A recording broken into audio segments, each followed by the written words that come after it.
Après la session inaugurale de l'école politique féminine multipartite qui s'inscrit dans le projet de renforcement du leadership des femmes en politique dans les communes du Bénin, qui a eu lieu du 1er au 4 juin dernier à l'hôtel Tico de Dassazoumé, s'est tenue une séance de restitution des acquis issus de cette formation. Cette initiative de Mme Rosaline Aounou, leader politique du parti Union Progressiste Le Renouveau, placée sous le parrainage de M. Émile Yonofon, a rassemblé nombreuses femmes venant de tous les horizons au sein du CEGE1 à Djara. C'était dans l'après-midi du mercredi 5 juillet dernier. L'activité d'aujourd'hui qui se trouve à la séance de restitution s'inscrit dans le cadre du projet de renforcement du leadership des femmes en politique dans les communes du Bénin.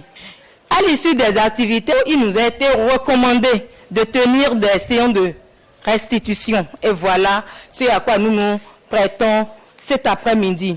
L'objectif, c'est de sensibiliser les femmes, parce que nous sommes dans un milieu rural, et les femmes peinent à comprendre qu'en réalité, plusieurs jeunes filles tombent facilement dans le regret, juste parce qu'elles n'ont pas été accompagnées par leur mère.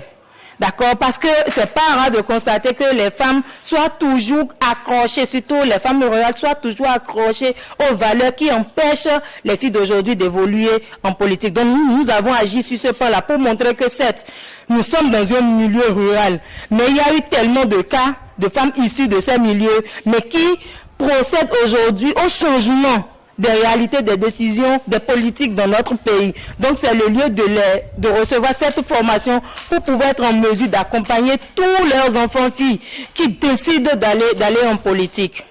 Ces femmes sont issues des 6 arrondissements de la commune d'Adjara et nous sommes regroupés au CEG1 d'Adjara. Après l'activité, nous avons procédé à une évaluation qui a pris par des questions. Et lors des réponses de ces questions, on a constaté que c'était un manque à leur niveau.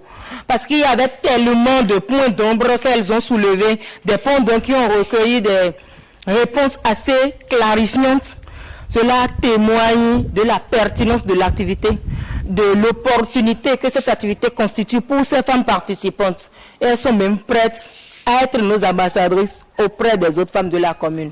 Pour mieux galvaniser la troupe et expliquer davantage aux femmes le rôle qu'elle est leur dans l'animation de la vie politique de leur commune, l'organisatrice, Mme Rosaline Aounou, s'est faite accompagner par des jeunes outillés et déterminés politiquement.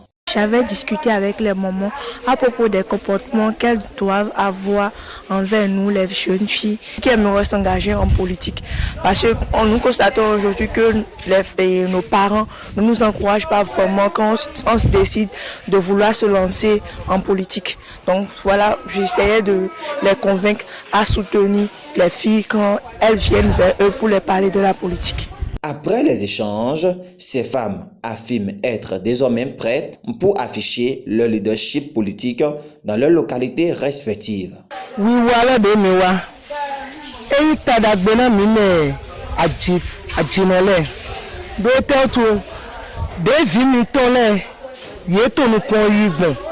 Bon, nous m'a eu good, nous m'a donné, nous m'a découragé de Viniton de tout, et on est illégal. Bon, nous connaissons timbo, nous n'avons pas de zizi. Bon, fide eto, mais quand komote, nous si desu kande a homo. Nous doperemo, nous avons coton, et nous dokia mime a jinole pour agita de la fiegbe. Domo, nous do jididero, donc nous m'a découragé là. Nous connaissons toilette dans le politique mais et comme nous on a aussi des sunté boto gandu nous on s'il a do gandu forcé